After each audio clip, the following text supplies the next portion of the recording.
En esta clase vamos a definir derivadas parciales de una función de dos variables, una función que va de R2 en R, que la llamamos campo escalar. Antes de eso vamos a recordar de análisis 1 la definición de la derivada de una función de una sola variable, una función que va de R en R. Definimos f' de x como el valor de este límite. Es el límite cuando h tiende a 0 de, en el numerador tenemos el incremento de la función y en el denominador el incremento que le damos a la variable. Este cociente de infinitésimos nos termina dando, cuando este límite es finito, el valor de la derivada de la función en x. Ahora, para una función de dos variables de R2 en R, una z igual f de xy, si dejamos fija una de las variables, por ejemplo la y, se convierte en una función de una sola variable, una función que depende solo de la x. Y entonces podemos definir la derivada de esta función con respecto a esa variable utilizando lo ya conocido de análisis 1. Entonces decimos que la derivada parcial de esta función z igual f de xy con respecto a la variable x, y la escribimos como z sub x, es igual a el límite cuando h tiende a 0 de esta expresión, que si la comparamos con la anterior es idéntica, solo que ahora la f depende de dos variables, x e y en el primer término, donde calculamos el valor de la función en el punto incrementado, solamente hacemos variar la x y a la y la dejamos fija. Tener en cuenta que el valor de la derivada parcial entonces es el resultado de este límite siempre que el límite exista finito. Si en lugar de dejar fija esa variable ahora dejamos fija la x y hacemos variar solamente la y, entonces tendremos la derivada parcial de esta función con respecto a y, y la escribimos como z sub i. Y la expresión ahora en el límite, lo que hacemos es variar solamente la y. El punto f de xy queda fijo a la x y solamente hacemos variar la y. Tengan en cuenta que las definiciones no las vamos a utilizar para calcular derivadas parciales. Las damos para entender de qué estamos hablando y definir formalmente los objetos que vamos a estudiar, pero no vamos a utilizar la definición para el cálculo de derivadas. Vamos ahora a pensar un poco en la interpretación geométrica de la derivada parcial. Y con este gráfico vamos a concentrarnos en la derivada parcial de una f con respecto a x en el punto AB. En esta gráfica tenemos la gráfica de la función, ¿sí? La superficie, que es la gráfica de la función, la parte de la superficie que se ubica en el primer octante. En el plano XY tenemos el punto AB marcado, este punto acá, A la componente en X y B la coordenada en Y. Acá tenemos el punto en la gráfica, en la superficie. Este punto es AB y f de AB, el valor que corresponde a z es el valor de la función en X y en Y, o sea en AB. Ahora, como lo que estamos calculando acá es la derivada parcial de la f con respecto a la x, la otra variable, la y, la dejamos constante. ¿Y qué significa eso? Que para esta función y este punto AB, el punto B no va a variar, se va a quedar fijo. Entonces, fíjense acá, si esta f de x y en la y dejamos constante AB, tenemos entonces todos los puntos que están en esta curva, ¿sí? que sería la intersección de la superficie con el plano y igual a b. ¿Sí? Imagínense acá una pared vertical que está cortando a esta superficie y me deja esta curva que está marcada acá. Esta curva es la que corresponde a la función cuando la y es constante valiendo en el valor b. Ahora, si trazamos la recta tangente a esa curva en el punto AB, f de AB, este punto de acá, trazamos su recta tangente, esta recta tiene cierta pendiente, ¿no? Inclinación. En realidad una recta en R3 no tiene el concepto de pendiente, pero hablemos de una inclinación. Está decreciendo, ¿no? Si yo miro con respecto a esta variable, al sentido creciente de la variable x, veo que esta recta viene hacia abajo, ¿no? Lo que me está indicando entonces la derivada parcial con respecto a x es justamente el valor de esta pendiente. Si me da esta derivada parcial va a ser negativa, ¿sí? Porque está siendo decreciente esta recta. Fíjense que entonces lo que estoy calculando es cuando me paro en este punto AB del conjunto de definición y me muevo en la dirección de uno de los ejes, en este caso del eje X, me muevo hacia allá, donde estoy indicando ahora, parada en este punto me muevo hacia allá. ¿Qué pasa con la función? La función, el crecimiento o decrecimiento de la función. Y acá lo que veo es que la función decrece, cae, se vuelve a valores cada vez más chicos, si yo me paro acá y me muevo en este sentido. Por eso, la derivada parcial de esta función con respecto a la variable x en este punto va a ser, por lo que estamos viendo en este gráfico, negativa. El valor exacto numérico me va a decir cuánto es esa velocidad de crecimiento o en este caso decrecimiento. Si quisiéramos calcular la derivada parcial con respecto a la otra variable, tendríamos que dejar fija la x y movernos en este otro sentido, en el sentido del eje y. Y ahí tendríamos otra variación diferente de la función, otro crecimiento o decrecimiento que tendríamos que calcular. En este gráfico solo vemos la derivada parcial con respecto a x. Vamos a agregar algo de notación. Para una z igual f de xy tenemos dos derivadas parciales, una con respecto a cada una de las variables, y podemos llamarlas para la derivada parcial con respecto a x, f sub x, z sub x, o también así, que es similar a lo que veíamos en análisis 1, antes decíamos dy sobre dx, ahora va a ser dz sobre dx, pero estas d son cursivas o torcidas para indicar que son derivadas parciales, ¿sí? Es distinta a la d que hacíamos en análisis 1, es una d torcida. Derivada parcial entonces de z con respecto a x, o también d mayúscula sub 1 que está referida a la primera variable, a la x, de z. Y lo mismo en forma análoga a las derivadas parciales con respecto a la otra variable, f sub i, z sub i, o derivada parcial de z con respecto a i, o la derivada segunda de z con respecto a la segunda variable. Vamos ahora a ver un ejemplo para calcular derivadas parciales en forma algebraica.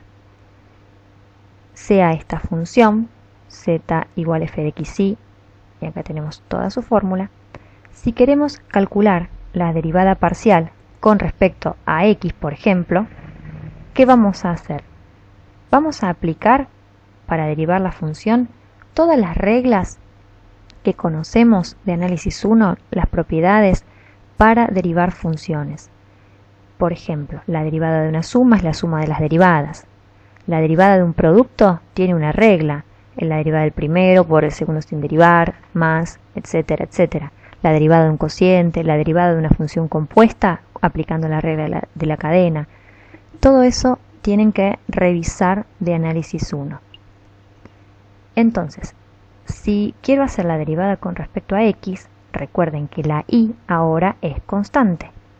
Y entonces, en esta fórmula, cada vez que aparezca la y, la voy a pensar como si fuese un número. Y funciona como constante. Recuerden que la constante que multiplica una función queda multiplicando por la derivada de la función.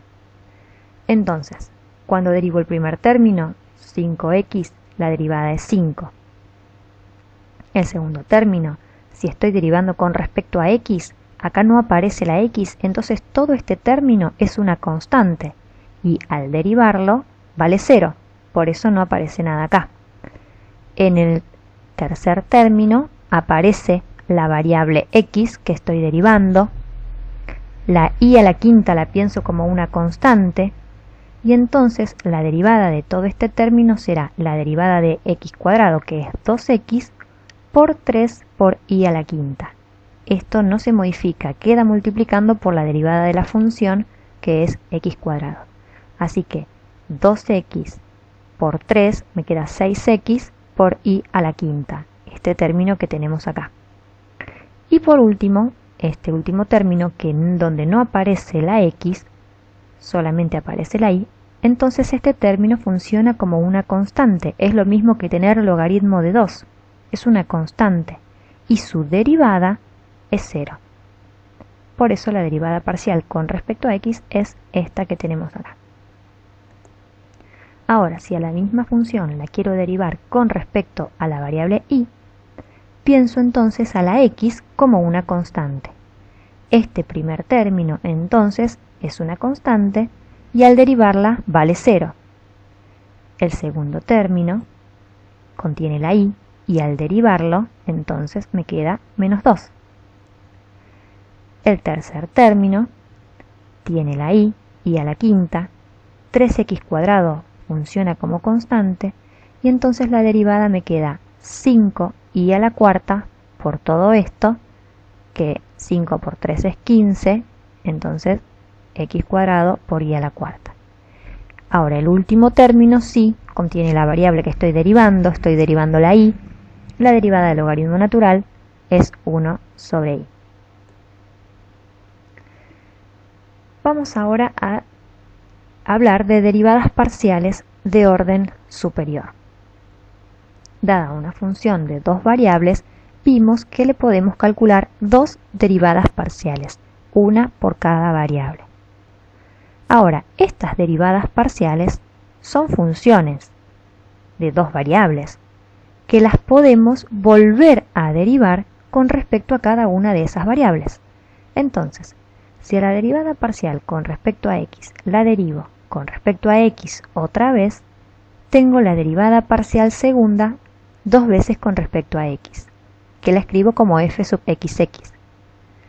Ahora, si a esta derivada parcial con respecto a x la derivo, pero ahora con respecto a y, tengo la f sub xy.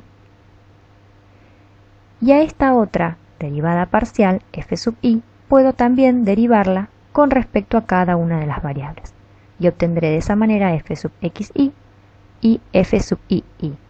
Esta función f sub ii es la que se obtiene si a esta función la derivo una vez con respecto a y luego a esta función la vuelvo a derivar otra vez con respecto a y.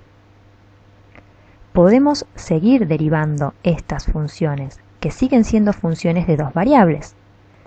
Si las derivamos a cada una de ellas, tendremos las derivadas parciales de tercer orden. Solamente acá anoté dos de ellas, pero son 4. 4 por 2, 8, porque a cada una de estas las puedo derivar dos veces, con respecto a y con respecto a x. Por ejemplo, yo anoté acá la derivada parcial 3 veces con respecto a x. Si a esta función la vuelvo a derivar con respecto a x, obtengo esta. Y si a esta función la derivo con respecto a y, obtengo esta, f sub xxy. Y así puedo calcular las restantes. Algo que vamos a definir y que va a aparecer en muchas de las condiciones de los teoremas es lo siguiente.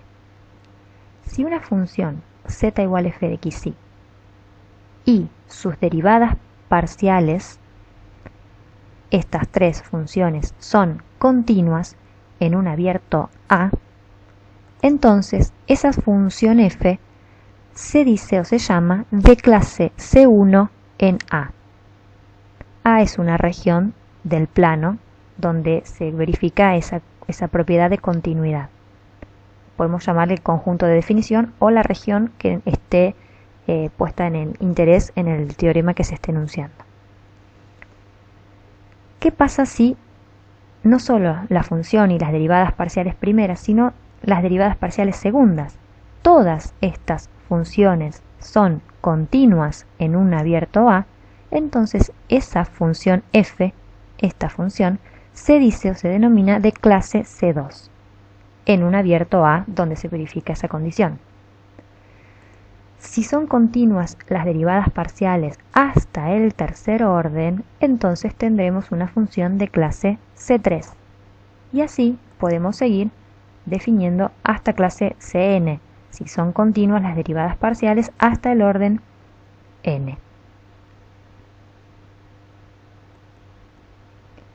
Vamos a ver un ejemplo de derivadas parciales de segundo orden.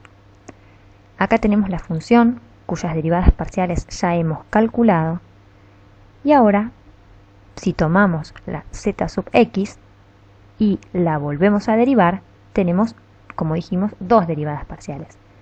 De nuevo con respecto a x tenemos, pensemos en esta, y la derivamos con respecto a x.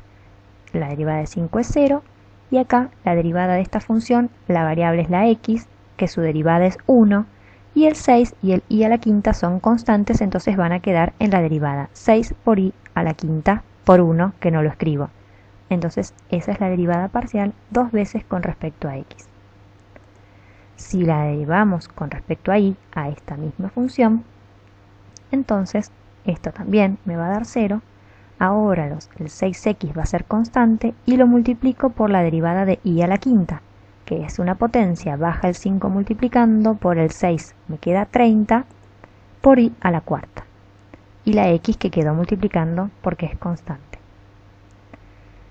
Si ahora tomamos la z sub i y la volvemos a derivar con respecto a cada una de sus variables, tenemos, con respecto a x, la derivada de este término es 0, en este término y a la cuarta queda multiplicando, la derivada de x cuadrado es 2x, entonces me queda 30x por y a la cuarta, y todo este término al derivarlo vale 0, porque si estoy usando la variable x, esto es constante.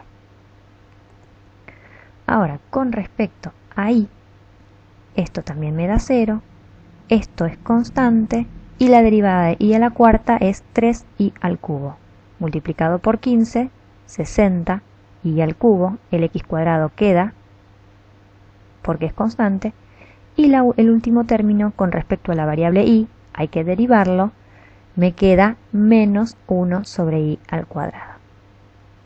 Antes de avanzar, observemos algo. La derivada parcial con respecto a x y luego con respecto a y me dio lo mismo que la derivada parcial primero con respecto a y y después con respecto a x.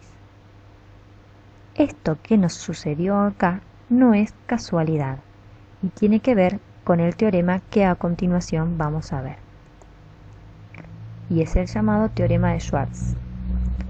El teorema dice que si una función tiene derivadas parciales segundas continuas, o sea, es de clase C2 en un abierto A, entonces las derivadas parciales segundas mixtas son iguales. Lo que quiere decir este teorema es que f sub xy es igual a f sub ix. No importa el orden en que derive, si primero la x y después la y o viceversa. Estas me van a dar siempre igual, para cualquier función que sea de clase C2. Este teorema se extiende a derivadas de órdenes superiores. ¿Qué pasa si es una función que es de clase C3, en este caso? Si la derivo con respecto a x, luego con respecto a y y por último una vez más con respecto a x, esa función me va a dar lo mismo que si la derivo primero con respecto a x, después con respecto a x y por último con respecto a y. Y me va a dar lo mismo que si la derivo primero con respecto a y y después dos veces con respecto a x.